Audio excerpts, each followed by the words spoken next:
લખતરના ઓળક અને કડુ વચ્ચે રિક્ષા ગટરમાં ખાબકતા સર્જાયો અકસ્માત। લખતર વિરમગામ હાઈવે ઉપર છેલ્લા ઘણા સમયથી નાના મોટા અકસ્માતના બનાવો અવારનવાર સામે આવી રહ્યા છે, જેમાં અનેક લોકોને નાની મોટી ઈજાઓ સહિત ઘણા લોકોએ પોતાનો જીવ ગુમાવ્યો છે, જેને લઈને હાઈવે ગોજારો સાબિત થઈ રહ્યો છે।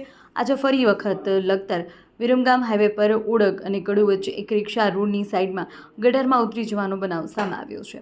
અકસ્માતને પગલે રિક્ષામાં સવાર 4 લોકોને ઈજાઓ પહોંચવા પામી છે। માહિતી મુજબ અમદાવાદથી મૂડી જઈ રહેલ એક રિક્ષા ઓળક અને કડુ વચ્ચે પહોંચતા રિક્ષા ચાલકે કોઈ અગમ્ય કારણોસર સ્ટીયરિંગ પરનો કાબુ ગુમાવતા રિક્ષા રોડની સાઈડમાં ગટરમાં ખાબકતા અકસ્માત થયો છે, જેમાં રિક્ષા સવાર 4 લોકોને નાની મોટી ઈજાઓ પહોંચી હતી।